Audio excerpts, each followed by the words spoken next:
그리스도께서 죽은 자 가운데서 다시 살아나셨다 전파되었거늘 너희 중에서 어떤 사람들은 어찌하여 죽은 자 가운데서 부활이 없다 하느냐. 만일 죽은 자의 부활이 없으면 그리스도도 다시 살아나지 못하셨으리라. 그리스도께서 만일 다시 살아나지 못하셨으면 우리가 전파하는 것도 헛것이요 또 너희 믿음도 헛것이며 또 우리가 하나님의 거짓 증인으로 발견되리니 우리가 하나님이 그리스도를 다시 살리셨다고 증언하였습니다. 만일 죽은 자가 다시 살아나는 일이 없으면 하나님이 그리스도를 다시 살리지 아니하셨으리라. 만일 죽은 자가 다시 살아나는 일이 없으면 그리스도도 다시 살아나신 일이 없었을 터이요 그리스도께서 다시 살아나신 일이 없으면 너희의 믿음도 헛되고 너희가 여전히 죄 가운데 있을 것이요 또한 그리스도 안에서 잠자는 자도 망하였으리니 만일 그리스도 안에서 우리가 바라는 것이 다만 이 세상의 삶뿐이면 모든 사람 가운데 우리가 더욱 불쌍한 자이리라. 아멘. 하나님의 말씀입니다. 할렐루야. 오늘 본문 말씀은 고린도 교회에 보내진 서신에 담겨 있습니다. 고린도 교회는 지금부터 약 2000년 전 오늘날 그리스의 한 항구 도시인 고린도라는 곳에 세워진 교회였습니다. 이 교회를 개척한 사도 바울은 예수님과 복음에 대해서 전했고 하나님의 은혜로 교회는 크게 성장했죠. 그 후 바울을 이어 아볼로, 게바, 디모데, 디도와 같은 훌륭한 주의 종들이 고린도 교회에서 목회를 했습니다. 그랬으니 고린도 교회 교인들은 얼마나 잘 가르침을 받았겠습니까? 기독교 역사에 있어서 네로라 하는 인물들이 찾아와서 목회를 했으니까 말입니다. 근데 오늘 본문 12절 말씀에 보니까 그런 교회 내에 아주 큰 시험이 찾아왔습니다. 그 원인은 어떤 교우들이 죽은 사람한테는 부활이 없어 라고 하면서 돌아다녔기 때문입니다. 이걸 알게 된 개척자 사도 바울은 몹시 당황했고 그 이후로 마음이 많이 다급해졌습니다. 그런 주장은 기독교 신앙의 근간을 마구 흔들어대는 무서운 돌풍과도 같은 것이었기 때문입니다. 그래서 바울은 그에 대해 깨우치는 교훈의 글을 썼습니다. 그게 오늘 본문을 담고 있는 고린도 전서 15장의 말씀입니다. 사람들은 이 15장을 가리켜 그래서 부활장이라고 합니다. 그러므로 지금 부활주일 예배를 드리고 있는 우리는 오늘 본문 말씀을 통해서 부활에 대한 우리의 이해를 온전하게 세우고 내가 이해하고 있는 것이 옳은지를 확인해야 합니다. 솔직하게, 정직하게. 그래서 이 이해에 근거한 온전한 믿음을 가지고 힘겹고 어려운 삶 속에서 항상 소망을 잃지 않고 당당하게 살아가는 성도들이 되셔야 합니다. 아멘. 그런 하나님으로부터의 은혜가 여러분에게 이 시간 임하기를 축복합니다. 특별히 이 설교를 듣는 우리 어린 자녀들의 심령 속에 성령의 역사가 나타나기를 바랍니다. 그런데 죽은 사람한테는 부활이 없습니다 라고 주장했던 고린도 교회의 어떤 성도들은 사실 예수님께서 부활하신 것 그 자체를 부인한 것은 아니었습니다. 오히려 바울과 같은 여러 목회자들이 복음과 부활에 대해 가르쳤을 때 그들은 그것을 믿었어요. 다만 그들은 시간이 지나면서 예수님의 부활은 믿었지만은 자기 같은 사람들이 그처럼 부활한다는 걸 인정하지 않게 된 겁니다. 그리고 거기에는 이런 이유가 있었습니다. 그 이유는 당시 그리스 사람들에게 아주 큰 영향을 주고 있던 헬라 철학 때문이었습니다. 헬라 철학은 사람에 대해 생각할 때 영혼은 고귀한데 이 육신은 썩어질 천한 것이니 이거를 서로 따로따로 생각해야 한다는 이분법적인 사고를 했습니다. 그래서 고린도 교인들 중 어떤 사람들은 성경의 가르침처럼 훗날 자기들의 몸이 부활한다는 걸 받아들이지 못했어요. 썩어 없어질 더러운 지 몸이 부활한다는 것을 그들은 깨름직하게 생각했기 때문입니다. 그러나 이러한 주장에 대해 바울 사도는 오늘 본문 13절 말씀에서 이렇게 변론합니다. 제가 그분처럼 말해 볼게요. 고린도 교회 교우 여러분, 만약에 죽은 사람들이 나중에 부활하지 못한다면은 예수님께서도 부활하실 이유가 없으셨을 겁니다. 실제로 예수께서 이루신 부활은 그분이 하나님의 아들로서 멋지게 이루어내신 단 한 번의 신비가 아니었습니다. 오히려 그거는 그분과 같이 이제 부활하게 될 모든 사람들에게 부활의 첫 본보기가 되어주신 거지요.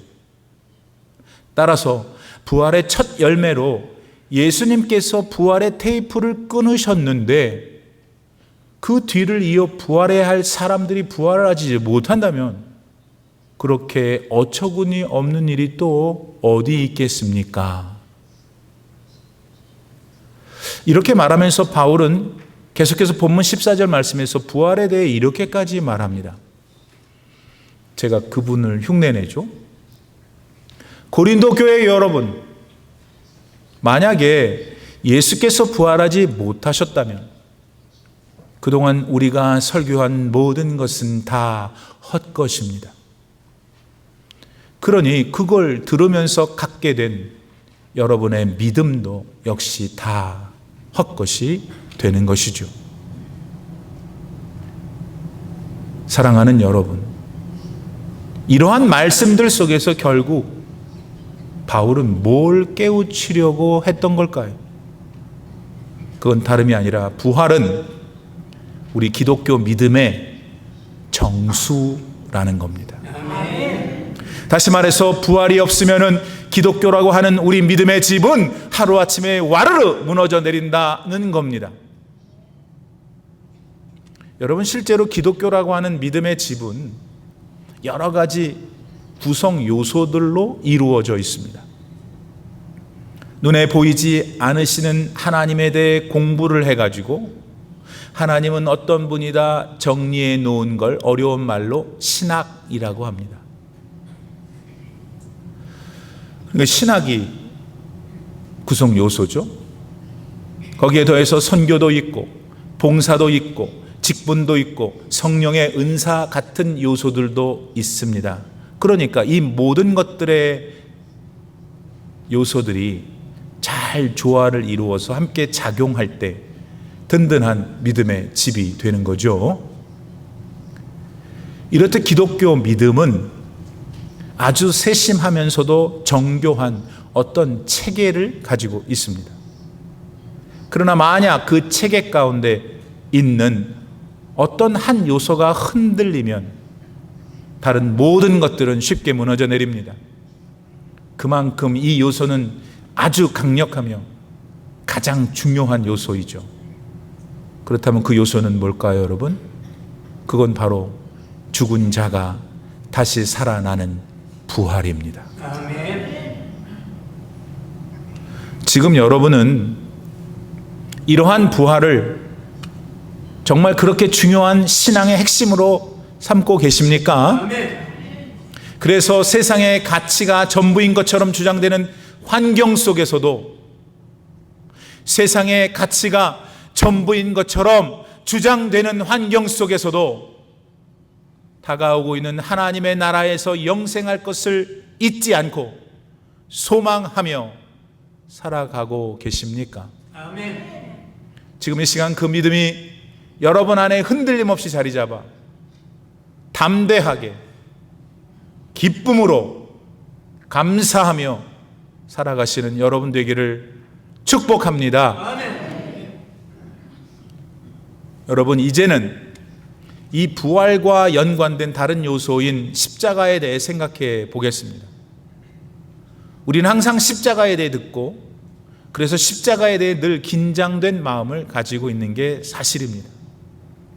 실제로 십자가에서 나를 위해 돌아가신 예수님을 상상할 때 우리 마음은 뭉클해지고 감사한 마음이 들고 예수님을 바르게 경배하고픈 의지가 솟아나죠.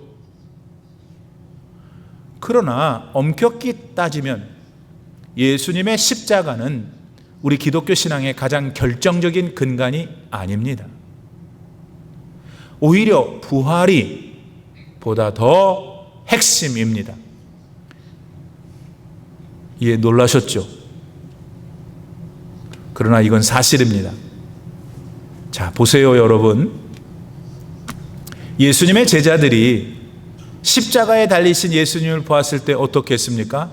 다들 달아났습니다. 한 사람도 예외 없이 그랬습니다.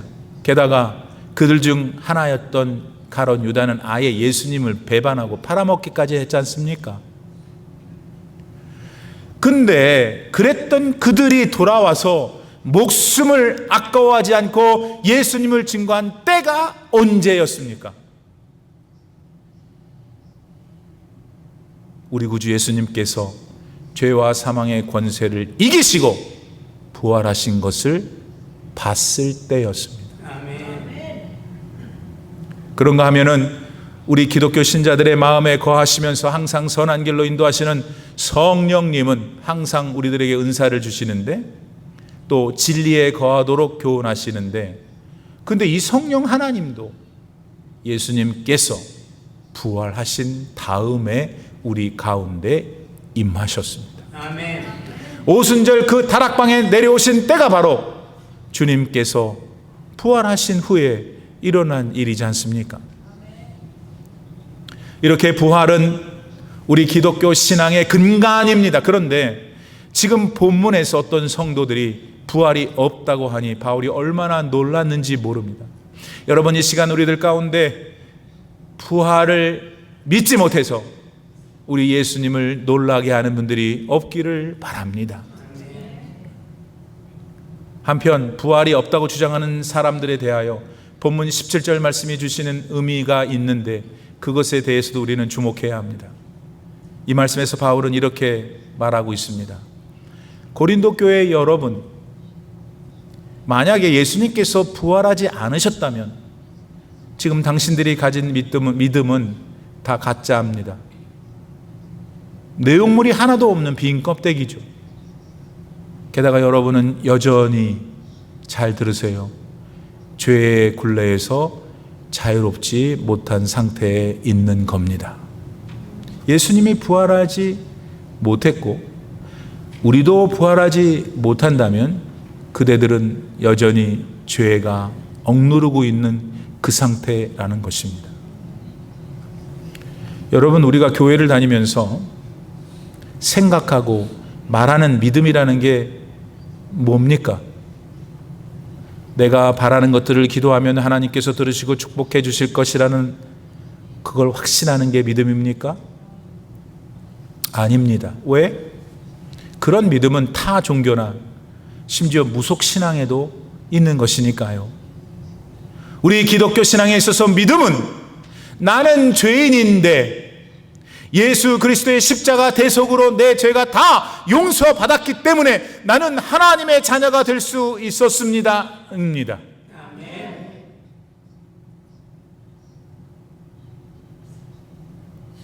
물론 그렇게 이 세상에서 살다가 수명이 다해 죽으면 부활하여 하나님의 나라에서 영생하는 걸 믿는 것 역시 포함되죠. 이게 우리 기독교인들의 믿음입니다. 아멘. 근데 왜 이런 믿음 속에 부활이라는 것이 결정적으로 작용하는 것입니까? 보세요, 여러분. 우리는 늘 예수님께서 내 죄를 사하시기 위해서 십자가를 지셨다고 고백합니다. 물론 그 고백의 내용은 진리이며 반드시 가져야 할 믿음의 요소죠. 그런데 만일 그렇게 우리의 죄를 십자가에서 사해 주신 예수님께서 사흘 만에 다시 살아나는 부활을 이루지 못하셨다면, 그러면 모든 게 다 어떻게 되는 걸까요? 여러분, 우리의 죄를 사해 주시기 위해서 십자가를 지셨다는 건 우리의 죄가 우리한테 가져온 그 죽음이라는 무서운 독침도 해결해 주셨다는 것을 의미해야 합니다. 다시 말해서 예수께서 십자가에서 우리 죄를 안고 대신 돌아가신 것은 1단계 일이며, 그 다음으로 죽음의 자리를 훌훌 털어버리고 다시 살아나는 마지막 단계를 이루셔야 완전하게 됩니다. 그렇지 않고 예수님 역시 십자가에서 그저 죽으신 후 그렇게 끝나셨다면 도대체 우리가 어떻게 그분이 우리의 죄를 진짜 다 용서해 주신 것을 믿을 수 있겠습니까? 예수님 본인도 죄가 가져온 죽음의 영향력 아래 여전히 있으신데 말입니다. 그러므로 예수님은 그 죽음의 권세를 이기시고 다시 살아나셨어야 했습니다. 그런데 예수님은 실제로 살아나셨습니다. 할렐루야. 사흘 만에 그렇게 죽음의 권세를 이기시고 부활하셨습니다.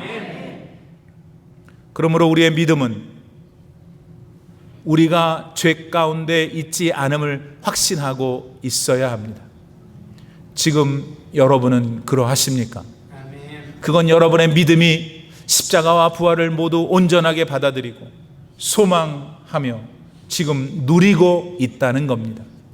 그러나 고린도 교회 성도들 가운데 어떤 사람들은 그러지 못했습니다. 정작 본인의 부활을 믿지 못하고 있었으니 그 사람들에게 있어서 죽음은 모든 게 다 끝나버리는 무섭고도 두려운 생의 마지막 막차였죠. 그러다 보니 예수님의 가르침은 그저 윤리고 도덕에 그치고 말았던 겁니다. 여러분, 예수님께는 석가모니와 마호멧 그리고 공자와 같은 여러 다른 종교의 창시자들과는 한 가지 전혀 다른 점이 있습니다. 그게 뭡니까, 여러분? 뭐라고 여러분 본인에게 말하고 뭐라고 여러분에게 자녀에게 말하겠습니까? 예수님은 유일한 신이십니다. 반면에 다른 분들은 다 그저 훌륭한 사람들입니다. 우리와 같은.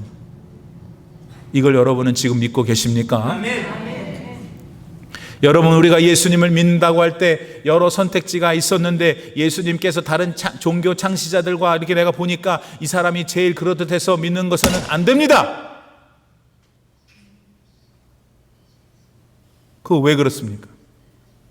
여러분, 죄와 사망의 권세를 완전히 물리치시고 부활하신 일은 오직 예수님 한 분만 하실 수 있는 일입니다. 그리고 그 죄와 사망의 권세 앞에 아무런 쪽도 쓰지 못하고 본능적으로 늘 벌벌 떨고 있는 우리 인간을 살리시고 훗날 하나님 나라에서 영생할 수 있도록 하실 수 있는 분도 오직 예수님 한 분뿐입니다. 왜? 예수님은 하나님이시니까. 어떻게 그분이 하실 수 있으시죠? 십자가에서 죽으시고 사흘 만에 부활하심으로 그렇게 하는 걸 직접 보여주셨어요. 지금 우리는 이 예수님을 믿고 이 예배 안에서 그분을 찬양하며 그분께 기도하며 그분 안에서 우리의 소망을 놓지 않고 있는 겁니다.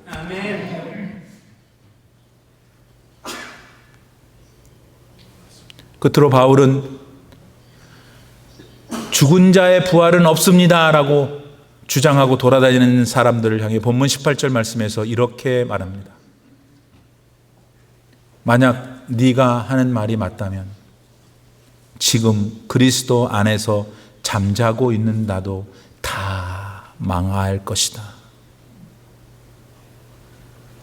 여러분, 이렇게 말하고 있는 바울의 마음은 무엇입니까? 우선 이거는 예수님 믿고 살다가 이 세상에서 수명을 다해 죽은 사람들도 다 똑같이 망한 것이라 그런 겁니다.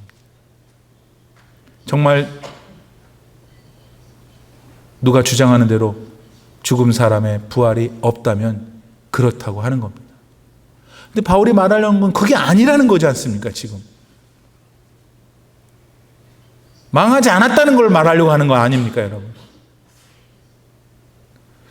근데 이 대목에서 우리가 한 가지 주목해야 될 것은 바울이 죽은 사람들을 뭐라고 부르냐면 잠잔다 그랬습니다.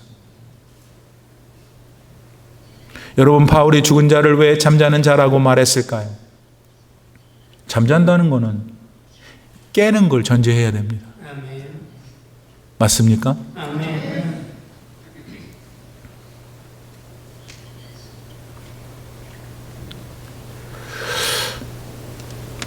자, 우리가 하나님을 생각해 볼까요? 지금 하나님께서는 우리는 죽은 사람이라고 그러고 성경 말씀대로 하면 잠자는 사람들, 어쨌든 그 사람들에 대해서 하나님은 어떻게 지금 생각하고 계실까요? 시편 116편 15절 말씀에 그 답이 나옵니다. 그 말씀은 이겁니다. 그의 경건한 자들의 죽음은 여호와께서 보시기에 뭐라고요? 귀중한 것이니도다. 아멘. 왜 귀중할까요? 단적으로 말해서 그들이 다시 깨어날 것이기 때문입니다. 아멘. 살아나서 하나님과 더불어 하나님 나라에서 영생할 것이기 때문에 그렇습니다. 데살로니가전서 4장 16절 말씀은 이에 대해 이렇게 전해줍니다. 주님께서 호령과 천사장의 소리와 하나님의 나팔 소리로 친히 하늘로부터 강림하시리니 그리스도 안에서 죽은 자들이 먼저 일어나고, 할렐루야. 아멘. 여러분, 이 땅에서 사는 동안 예수님을 영접하고 부활의 소망을 가지고 죽은 사람들은 훗날 예수님께서 세상에 다시 오실 때 부활합니다. 아멘.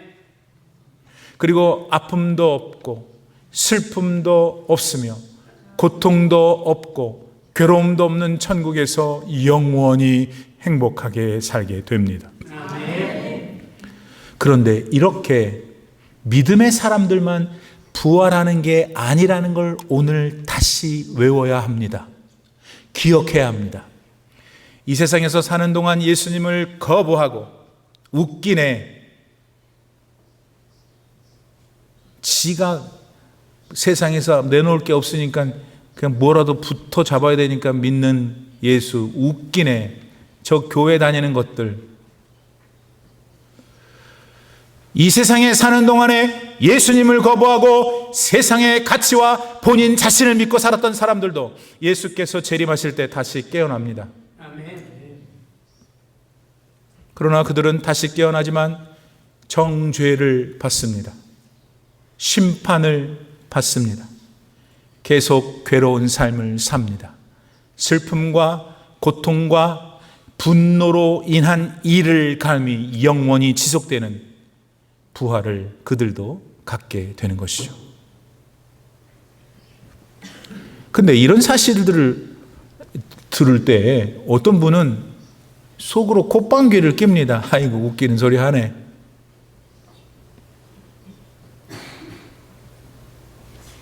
그러나 여러분, 그런 분도 지금 다시 한번 생각해 보시기를 권면합니다. 여러분은 그러면 죽지 않습니까?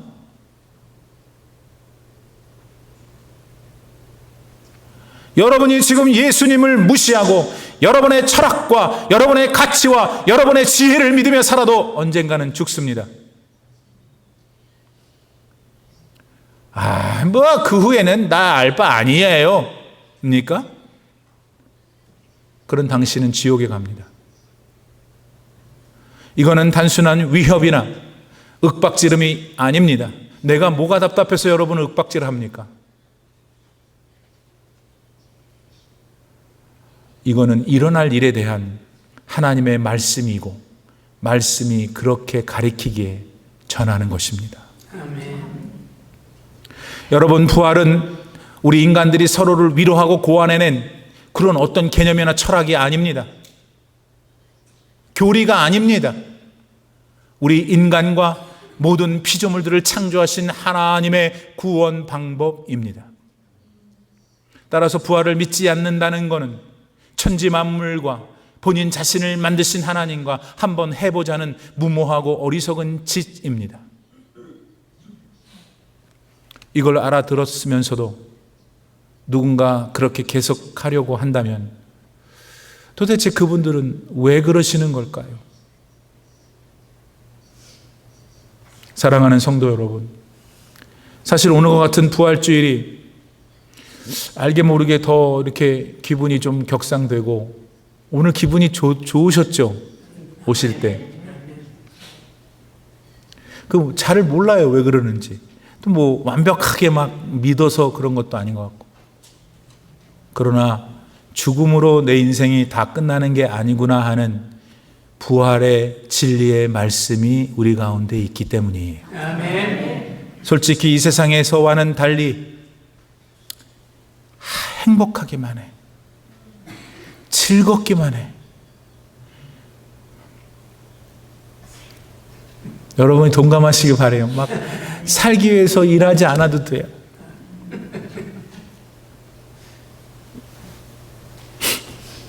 이민자들은 참 힘들어요. 힘들어. 왕년에 여러분 은퇴하기 전에 얼마나 힘들었어. 나가기 싫어도 나가고, 야, 저것들은 돈 밝히느라고 저 공휴일도 일한다. 나도 일 안 하고 싶었어. 나도 쉬고 싶었어. 남의 나라 와서 살려니 힘들고. 그냥 그 습관이 지금까지 은퇴에서도 들어있어. 그러나 여러분, 하나님 나라는 먹고 살기 위해서 일하지 않으셔도 돼요. 아멘. 편안하게 서로 사랑하고 싸우지 않고 노래하고 놀고 즐거워만 해요. 아멘. 그런 부활을 여러분 왜 싫어하십니까? 왜 안 믿으려고 하십니까? 하도 상처를 당해서 그래, 세상 살면서. 그런 것이 오늘 좀 많이 걷어지고 부활을 머리로 믿고 있는데 내 삶과 온 인격으로 믿어져서 항상 승리하는 여러분 되길 바랍니다. 아멘. 세상에 속해서 오직 세상만 좋아하며 의지하는 분들의 눈에 솔직히 우리 교회 다니는 사람들이 참 어리석어 보여요. 아니, 모두들 다 좋아하고 다 해도 되는 일을 많은 경우 예수 믿는 사람들은 하지 않거든. 왜냐하면 하나님인 예수께서 구원받은 사람들은 이 세상에 사는 동안 좀 구별되게 살아라 그러셨기 때문에 그래요. 그래서 헌금하는 겁니다. 그래서 시간을 쪼개서 교회와 봉사하고 사회에 가서 사랑의 기부를 하는 거지 않습니까? 거기다가 세상 사람들이 볼 때 이 교회 다니는 사람들은 다른 사람들과의 관계에 있어서도 세상의 잣대로 보면 다 푼수 같은 행동을 해. 먼저 용서해. 지가 잘못한 것도 아닌데 더 희생하려고 해. 자기가 다 했으면서 자기 이름 내지 않으려고 해. 그러니까 바보같지. 근데 왜 그럴까요? 저와 여러분은 왜 그렇게 살려고 노력하는 걸 거예요, 지금? 이 세상이 다가 아님을 알기 때문입니다. 아멘. 훗날 하나님의 때에 부활하여 영원히 살 것을 진짜 믿고 있기 때문입니다. 아멘. 한 아이가 이 누에꽃을 이렇게 보고 있어요. 그 안에 있던 애벌레가 갑자기 움직이질 않아. 그래서 애는 다 죽었나 보다 생각했어요. 그런데 시간이 지나면서 그 안에 고치가 갈라지더니 그 안에서 뭐가 나와요? 아름다운 나비가 나오는.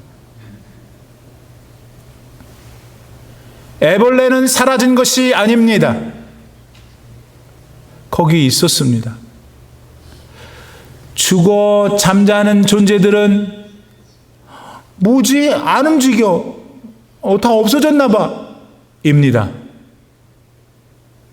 그러나 그 애벌레가 고치가 되고 고치가 변화되어 나비가 되는 것처럼 죽은 자들은 예수 그리스도께서 오시는 그날 나비가 되는 것입니다. 영원한 부활의 몸을 입고 새로운 완전한 존재가. 여러분, 예수님은 죽으신 다음에 부활하셨는데 죽기 전의 모습으로 돌아오신 게 아니에요. 부활하셔서는 영광의 몸으로 부활하신 거예요. 아멘. 여러분 중에 지금 걱정하는 분이 있어. 부활하는 건 참 아멘 할렐루야인데 난 이렇게 생기기 이렇게 이거 싫은데 이렇게 또 생각할 수 있죠? 이 동네 분들은 마음이 강팍해서 별로 표정을 안 줘. 근데 여러분, 우리가 부활할 때는 그 나라에서 살 수 있는 몸을 하나님이 주시는 거예요. 아멘. 그러니까 걱정을 어떻게 붙들어 매라 이거. 예수님이 부활하신 것은 십자가에 달리신 그 몸으로 돌아가신 게 아니고 영원히 사시는 부활의 몸을 입으셨듯이 우리가 안 죽으려면 하나님 나라 가서도 이거는 아니겠죠. 믿습니까? 아멘. 여러분, 이 믿음을 가지고 사세요. 왜냐하면 잘 생각하셔야 돼. 이제 끝냅니다. 이 믿음이 있을 때, 이 믿음이 진짜 확실히 있을 때, 여러분 세상에서 힘든 일 많잖아요. 억울한 일 많잖아요. 그냥 그만두고 싶으면 많잖아. 이겨낼 수가 있어. 아멘. 왜냐하면 그 믿음 속에 하나님이 그래, 내가 너와 함께하는 걸 잊지 않았구나. 그걸 하나님이 능력을 주시는 거예요. 아멘. 그래서 남들보다 돈이 없어도 당당하게 사는 거예요. 남들보다 못 배웠어도 옛날엔 그게 막 눌려가지고 막 했는데 그러지 않아요. 하나님이 날 사랑하시고 예수님이 나를 지금 돌보시고 지금도 돌보시고 내가 이 땅에서 그건 죽음도 무섭잖아요. 무서운 마음이 들죠. 그러나 그것만 들진 않아. 예수 믿는 사람들은 주님, 내가 언젠가 가야 될 텐데요. 어떻게 되냐면 준비를 하게 되는 거야. 아멘. 다르지. 그래야 우리 올림피아 하나 장로교의 모든 교인들이 그래도 예쁜데, 원래도 예쁜데 그냥 꽃이 착 피는 거예요. 아멘. 애들이나 어른이나 에브리바디가 다. 아멘. 저 영어 괜찮았어요? 에브리바디? 모든 성도들이 부활의 믿음을 그래서 가져야 하는 것입니다. 아멘. 오늘 나는 설교자로서 하나님의 거룩하신 이름을 인하여 여러분을 축복합니다. 아멘. 오늘 이후로 누가 뭐라고 하든 부활에 대한 소망을 절대 놓지 않고 뿐만 아니라 누려야 돼. 아멘. 부활을 누려야 돼요. 아멘. 그런 지혜로운 참 믿음의 사람이 되시기를 축원합니다.